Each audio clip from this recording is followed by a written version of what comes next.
Well, I want to start by saying I am so grateful to be with all of you here and there and everywhere on this first Sunday of 2022.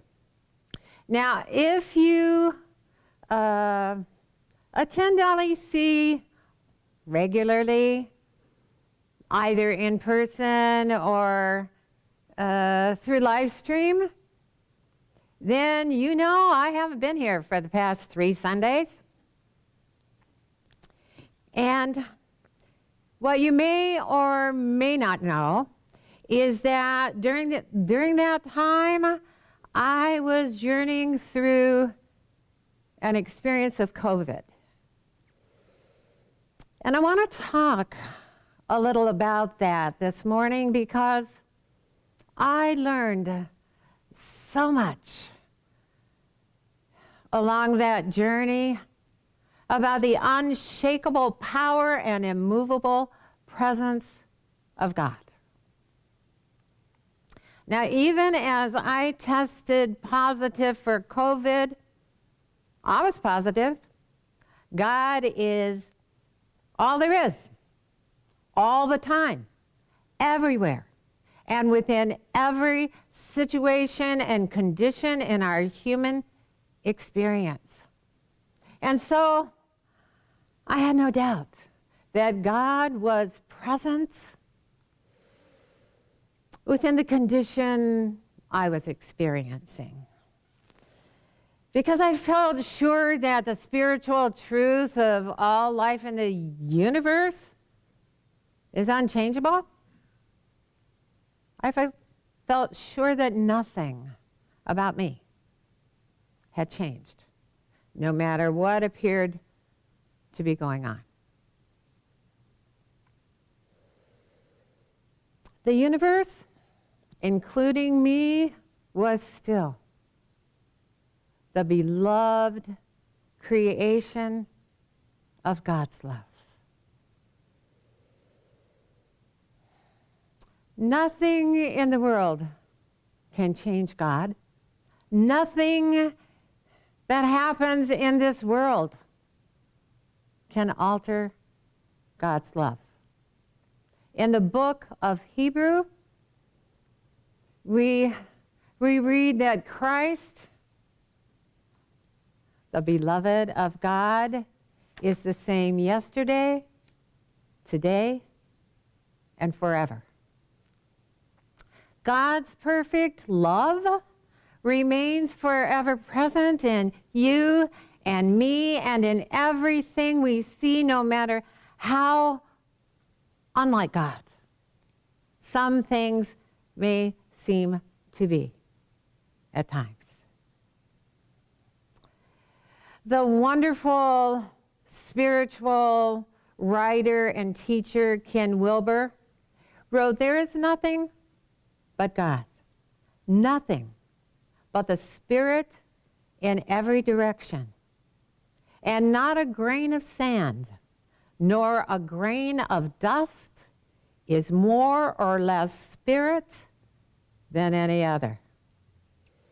Nothing, not COVID, not cancer, not any human condition or situation has power to make us less spirit than we are, even for moments, even for moments.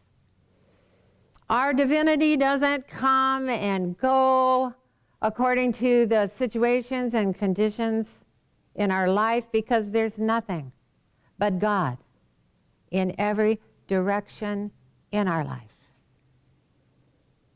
I knew I wasn't less spiritual in any cell of my body because there is God and nothing else, even where COVID appears to be. God loves us eternally. And no matter what may appear to be going on in our life, there are gifts of love for us to receive in the midst of whatever it is.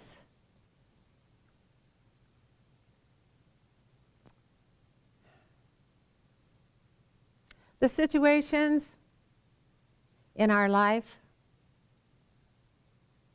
won't change by analyzing them, by analyzing why something happened, by trying to figure out why someone doesn't love us or isn't kind to us, by trying to figure out why we're experiencing a financial challenge, by trying to figure out why we're experiencing illness. Analysis causes paralysis as far as healing goes because it keeps us focused on outer conditions and limits our awareness of what can be to the appearances of what's already happened. Acceptance of what's happening in our life without resistance, without fighting against whatever it is, opens us to the flow of love and the guidance of our inner being that always knows that it's all good and it's all right wherever we are, no matter what. Acceptance removes all doubt and lets us trust that love will guide us through whatever we need to move through. Anytime we're angry or resentful or fearful because something has happened in our life or to a loved one, we're unable to feel the reassurance of our spirits and the free flow of love that's caring for us and guiding us. We could say that the only way for us to navigate our divinity in a positive way through this human experience is by using our divine guidance system, our holy intuition, our sacred impulses. Accepting what comes with the awareness that whatever happens in our human experience has no power to change our divinity, empowers us. Not only to get through any situation or condition, but to grow in awareness and spiritual self-expression because of it. Now, each morning, the word remember came to my mind. And it's as we remember who we are, that we're not afraid of navigating through rough waters. We feel love guiding us from a more tranquil place within us. So rather than trying to figure out why COVID presence happened in my body, I began to look within me for the gifts love was offering to me through it. And as I opened my mind and heart wider than ever to love's love for me, it became clear that each divine gift was answering something I was calling for. It was answering my call for a deeper relationship with my inner being. We resist the good we ask for whenever we're focused on thoughts or appearances that disagree with what we want. How do we know? if we're going with the holy flow of the universe, or we're mentally resisting our good. It seems simple, but it's not always easy to remember.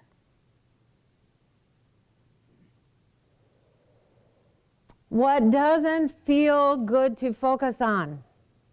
What doesn't feel good to think about? Doesn't feel good because it isn't good for us. It keeps us stuck in the muck of the lower vibrations. It keeps our cork from floating on a beautiful ocean of love's flow.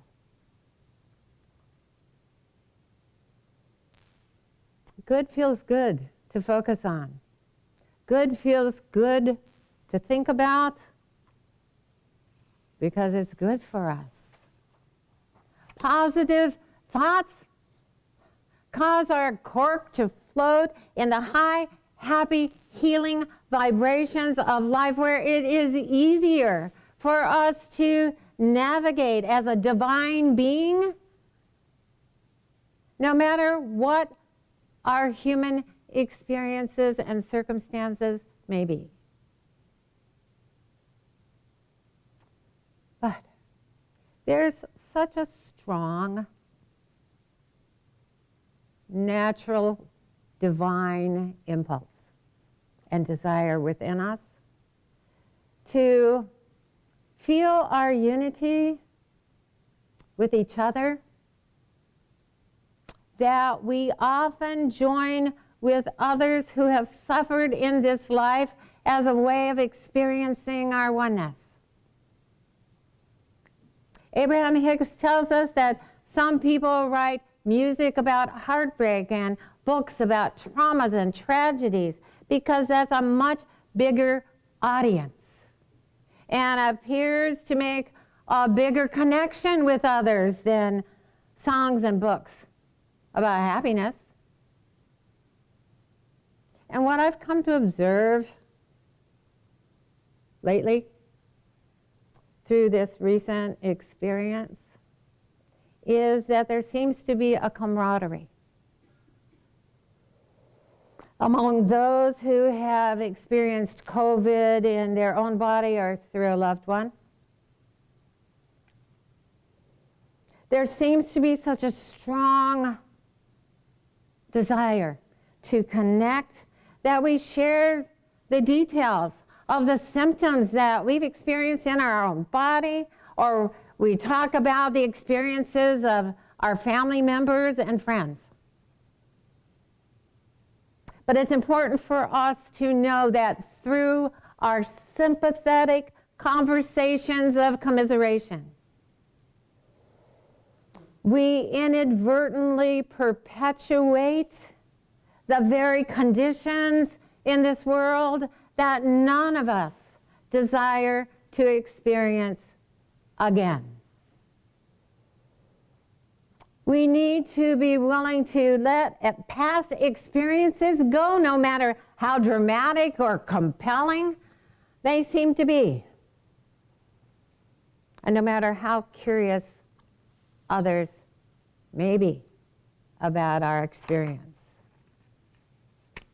If we've prayed to manifest the truth of our divinity, we must live in the here and now of answered prayer.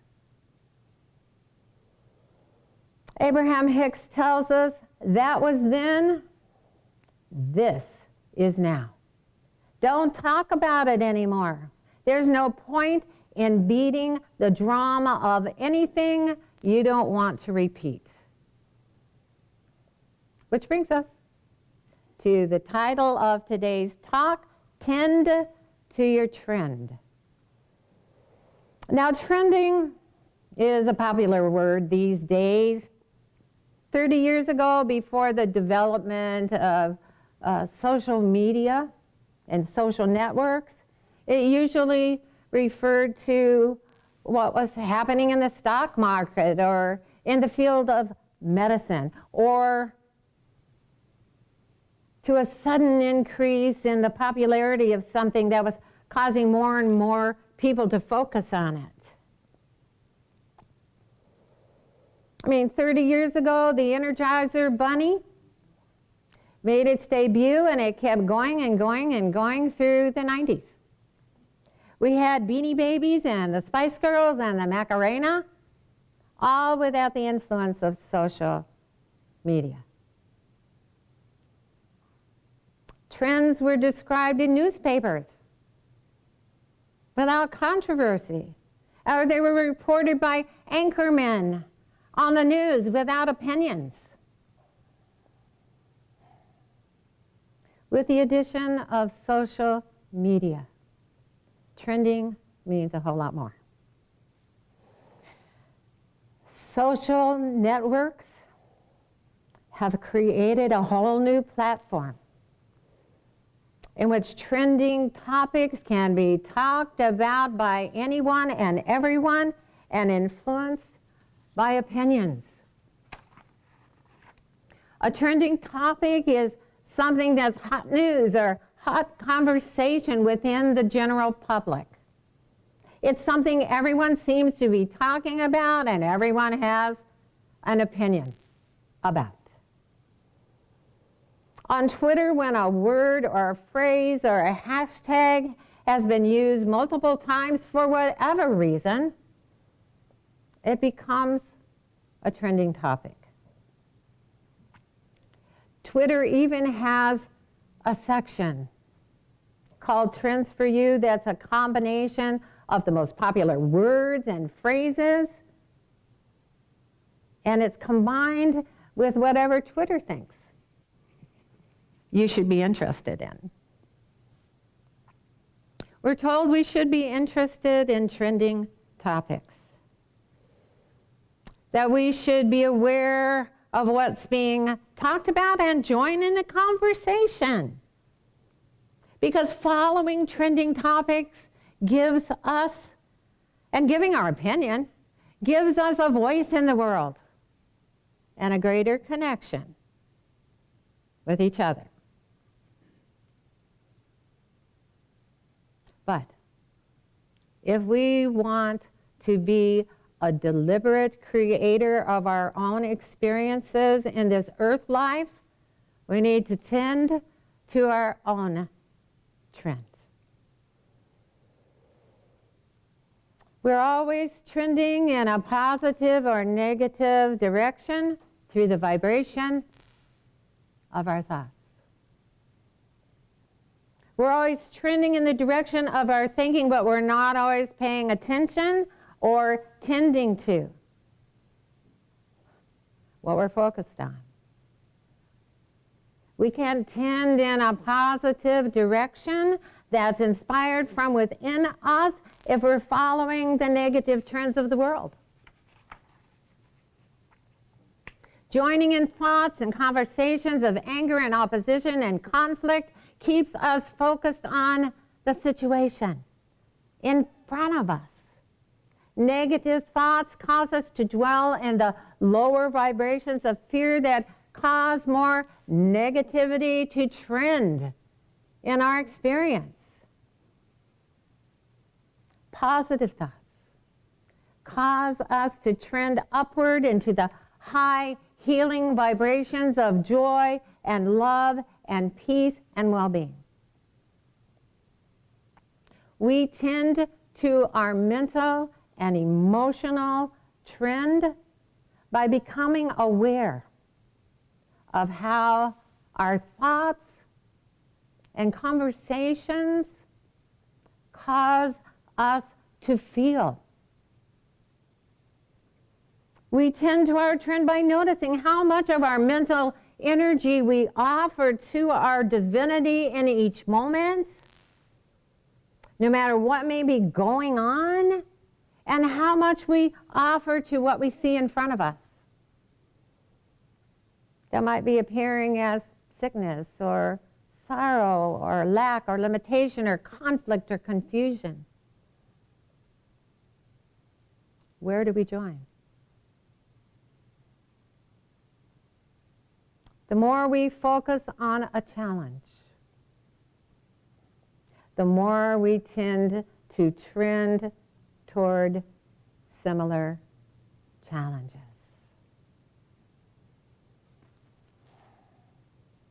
If we're paying attention, tending to how our thoughts are trending by noticing how we're feeling, if noticing how we're feeling becomes a habit in our moment-to-moment experience, we can catch a thought that's causing a downward trend in the very moment we're thinking it. In this way, we can change it before it takes us in a direction we don't want to go. Complaining. Sorry. Let me just hook myself up again. Complaining about our mic, or complaining about what's going on in this seemingly crazy world may seem logical and justified, but it won't give us a new trend or a new view in 2022. Our theme for this whole year is 2022 is up to you. If we've been waiting for a fixed point on the calendar, hoping that it will bring about something new for us and the world, greater experiences of health and happiness and peace and well-being, then it's time for us to realize that that fixed point is not on the calendar. That fixed point is within us. What trends in 2022 is up to each of us. And what we decide to focus on, what we decide to talk about. Nothing can be new until we see it that way. The spiritual teacher Papaji said, "You are always free, but your attention is elsewhere. Just turn your attention to your being and away from impermanent objects. What you are is always here, always here." If we want 2022 to be new for us, if we want to experience more peace of mind and greater freedom to love, we must get in sync with the well-being of our inner being and stop living in fear. Our inner being is fearless because within us we have a knowing that there is nothing to fear, that there is only love here. Who we are is always here, always present within us, no matter what might be happening in this human experience. We align with our inner divine by practicing feeling good, by following the guidance of love within us, no matter what the trend of the world might be. Tending to our mental and emotional trend allows us to be pulled by love towards all that we desire rather than pushed around by fear. There is a peace that comes to our mind and a serenity that comes to our hearts whenever we follow our divine guidance. Even if no one else seems to be trending in our direction. When we're in sync with our divinity, we're following the trend of love. And that trend is the trend that will change the world and make it new. Namaste.